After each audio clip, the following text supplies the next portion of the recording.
Vamos, gente, veja esse vídeo.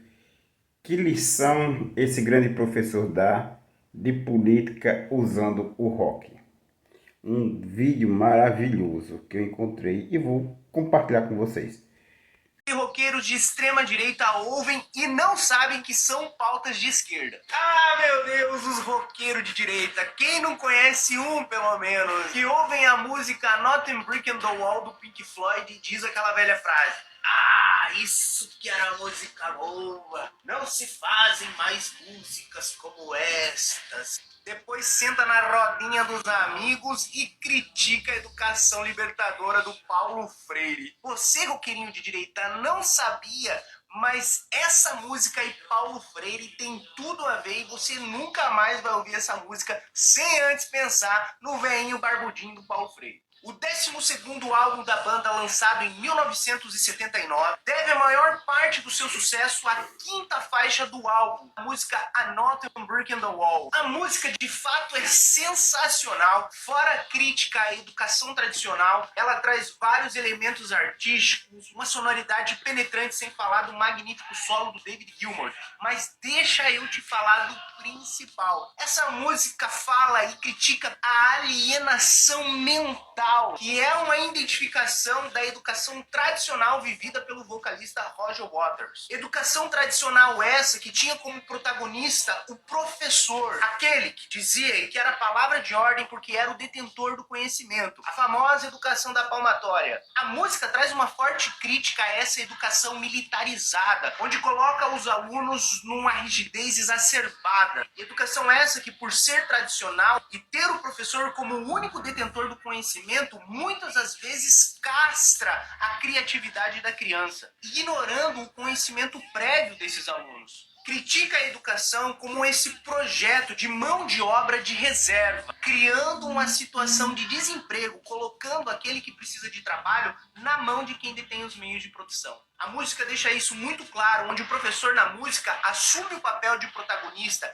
e ele, somente ele, detém o único aproveitável dentro de sala de aula. Freire talvez seja a maior autoridade crítica a essa educação tradicional. Ele não só critica essa educação que reforça a exploração do opressor sobre o oprimido, como também traça um plano de educação libertadora, onde o aluno, sim, é o protagonista da educação. O professor não é o único detentor do conhecimento, mas tem o seu conhecimento como parte do processo de educação, que não é o fundamental. Protagonismo, sim, está nas mãos do educando. Ele é o objeto da educação. Na música, as crianças não só se libertam das amarras dessa educação tradicional, como o ápice da canção é quando eles tomam o seu lugar de protagonista, destruindo as estruturas de alienação mental formada por essa educação tradicional. Destacando uma das frases mais famosas de Paulo Freire: quando a educação não é libertadora, o sonho do oprimido é ser o opressor. Então essa música que você ouve na rodinha de amigos de roqueiro velho, que você deixa tocando ali no fundo, enquanto você fica discutindo economia de mercado, seus amigos de classe média baixa e se acha um capitalista,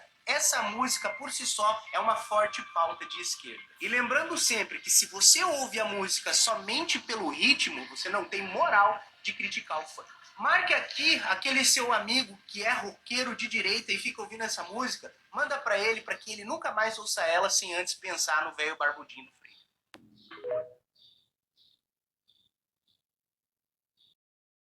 Todos sabem, né? E nas minhas publicações, vocês percebem, eu sou roqueiro, gente. Eu comecei a curtir rock, a escutar o rock com 12 anos, assim que eu saí da igreja presbiteriana, que eu era evangélico, entende? E aí me castrava muito, deixava de namorar porque o pastor dizia que não podia, que o presbítero dizia que não podia.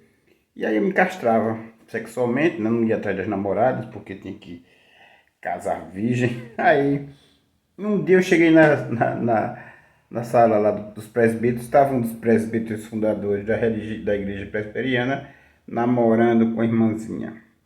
Ele era casado e era, né? Aí eu digo, se ele pode, eu também posso, né? E aí fui viver minha vida. Bom, mas aí depois daí eu conheci o rock. Comecei escutando Europe, depois Scorpions, essas me marcaram.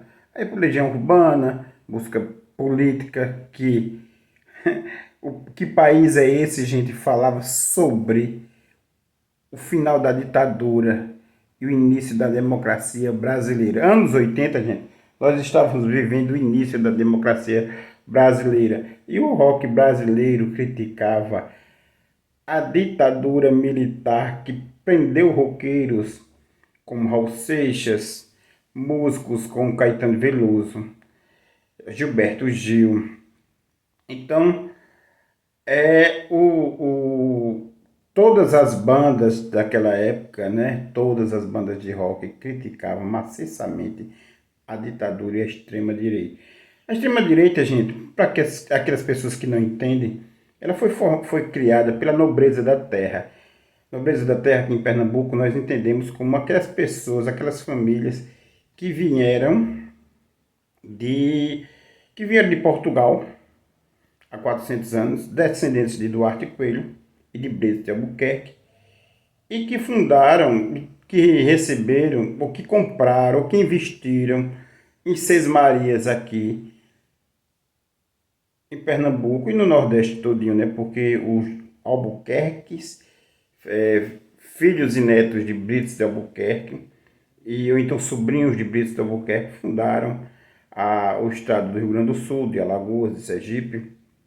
Então, como irmão de Brito de Albuquerque, esposa de Duarte Coelho, teve muitos filhos, tanto filhos com sua prima, duquesa lá de Portugal, quanto com as indígenas, né? Aliás, com as filhas dos reis caciques, gente, certo? Então,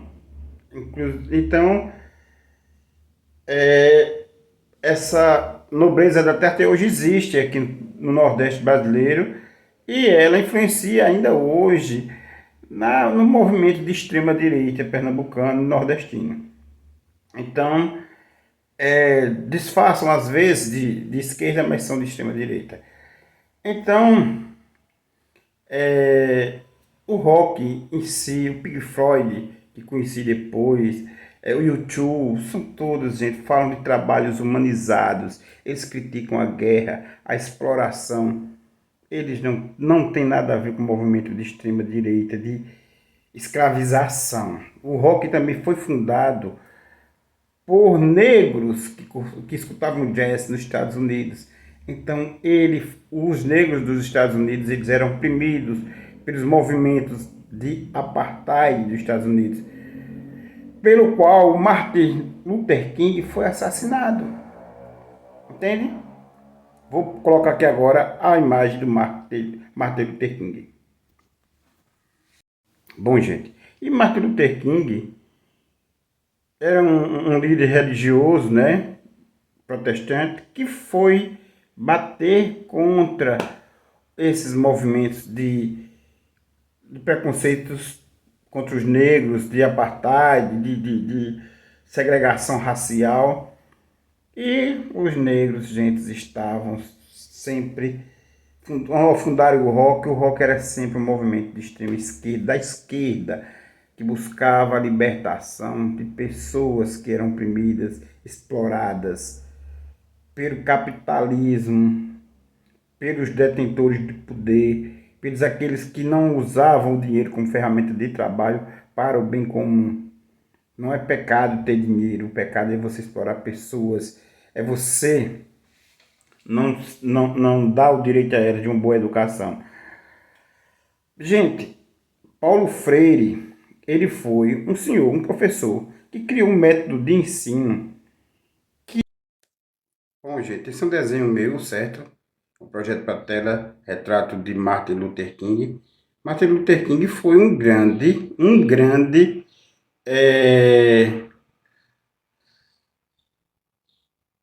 pastor evangélico que lutou contra o apartheid, contra a segregação de raças que tinha nos Estados Unidos, certo?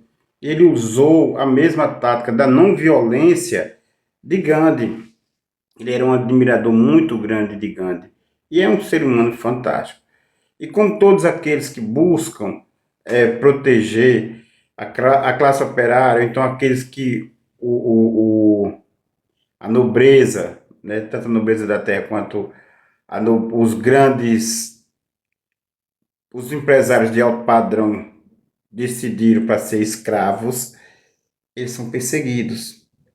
Mesmo buscando um diálogo, mesmo buscando se tornar maçom, mesmo tentando uma parceria, durante um discurso em que ele disse que tinha um sonho onde suas filhas e as filhas de todos os negros se sentariam juntas nos mesmos ônibus da, das faculdades, certo?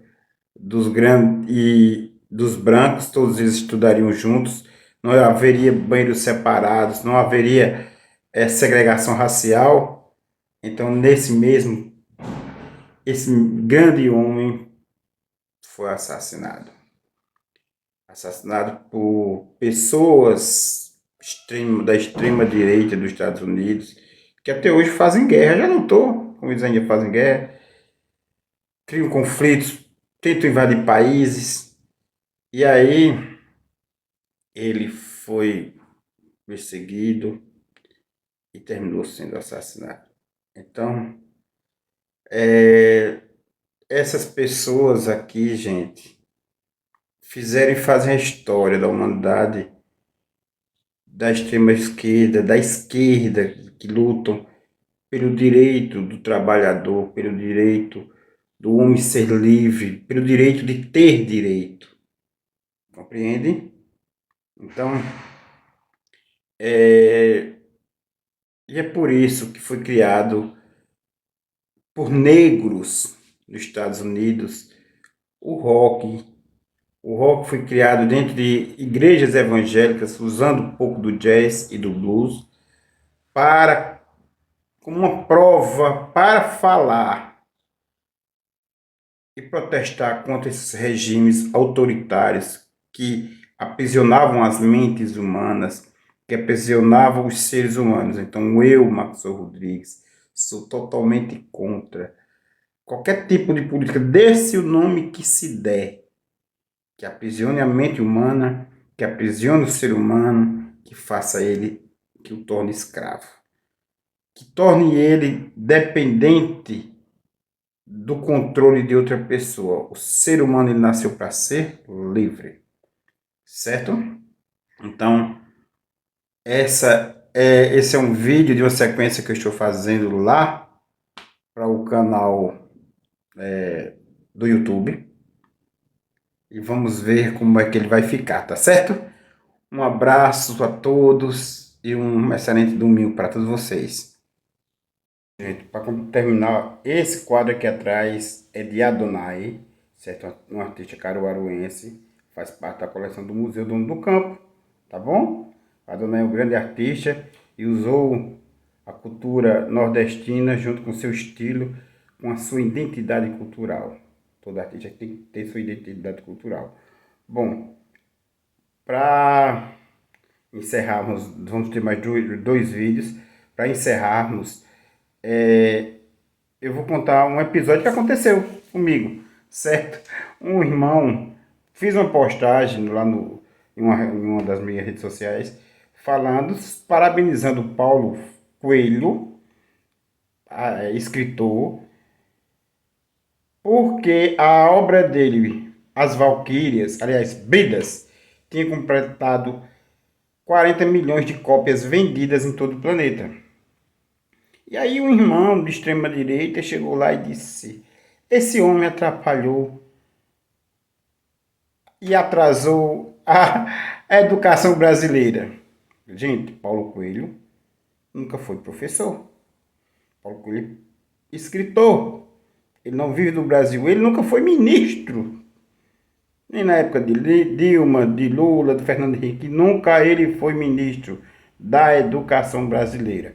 Então, minha gente, vocês que são da extrema direita, vocês que apoiam o regime militar, pesquisem antes de fazer um comentário criticando alguma coisa. veja lá o nome, vou criticar, não, peraí, deixa eu ir lá no pai dos burros, né, que eu também sou burro, então me pesquiso lá, o Google. E aí vai lá, pesquisa, aí, epa, eu ia falar besteira. Aí já não fala, certo? Gente, esse aqui ao meu lado é o Paulo Coelho. Paulo Coelho foi um professor, foi um pesquisador e ele criou, na época da ditadura militar, um método de ensino que facilitava pessoas adultas aprenderem a ler e a escreverem em poucos meses. Como esse método de ensino atrapalhava os interesses da ditadura, por quê? Ele forçava o homem comum, o homem do campo, a votar. Havia sido criada uma lei que só poderia ser votado, só tinha direito de voto o homem e a mulher que pudesse ler e escrever. Então, Paulo Coelho resolveu criar esse método de ensino que facilitava a vida desses brasileiros, né, adultos, que queriam ler e escrever, queriam ter direito ao voto, porque naquela época, gente, o povo queria opinar, queria ajudar na governança do Brasil, queriam ter direito aos direitos que hoje a extrema-direita e seus eleitores lutam pelo direito de não ter direito. Mas o pessoal que sofreram durante a ditadura, pela ausência de direito e pelas perseguições da ditadura, queriam o direito de poder votar. Então, Paulo Coelho facilitou criando um método de ensino que fazia com que essas pessoas aprendessem a ler e escrever em poucos meses, certo? Ele é muito homenageado pelo seu método de ensino. Parte do seu método de ensino é usado atualmente, por quê? Porque algumas pessoas têm dificuldade em aprender. Então, é colocado essa técnica para crianças também que têm dificuldade de aprender. Então, aí algumas pessoas criticam, porque esse homem acabou com a educação no Brasil. Gente, é melhor pesquisar, gente, para não passar vergonha, certo? Então, esse é o Paulo Coelho que estamos falando e estamos pesquisando sobre ele. Bom, gente, esse aqui é o Mago Paulo Coelho, né? O Mago Paulo Coelho, ele é escritor famoso internacionalmente. Só no livro O Diário de um Mago, ele vendeu mais de 50 milhões de cópias em todo o planeta, em mais de 20 idiomas, certo? Paulo Coelho é esse homem. Ele não tem nada a ver com Paulo Freire, como eu venho falando anteriormente. Então, Paulo Coelho, ele é descendente de Duarte Coelho, descendente de Antônio dos Santos Coelho, ele é parente de Miguel Arraes de Alencar, ele faz parte da nobreza da terra de Pernambuco. Ele nunca foi ministro de educação, ele nunca trabalhou com educação, entende? É um homem fantástico, tanto Paulo Coelho como Paulo Freire, são dois homens incríveis que devem ser respeitados pela sua história, pelo seu trabalho, pelo seu legado. São homens, são seres humanos incríveis. O Paulo Coelho escreveu, junto com Raul Seixas, várias músicas que fizeram sucesso com Raul Seixas. Paulo Coelho, no Diário do Mago, ele faz o Caminho de Santiago de Compostela, junto com Petros, né? Um livro muito famoso para aqueles que têm o hábito da leitura. É maravilhoso, certo? E Paulo Coelho, ele é o escritor brasileiro mais vendido em todo o planeta, mas ele nunca criou método de ensino, certo? Só para deixar claro para que vocês possam entender. Então, Ele é um cavaleiro templário, como eu disse, da Ordem da Espada. Ele é mago. Ele estuda os mistérios. Ele é católico, certo? Então é um homem maravilhoso. Ele hoje não mora mais no Brasil, ele mora na Suíça, aliás, na Escócia, onde ele tem um castelo, certo? Ele é um homem hoje, um dos homens mais ricos do planeta Terra, certo? Um grande, muito famoso. Então, essa é a nossa história, gente. E minha homenagem ao Paulo Coelho, certo?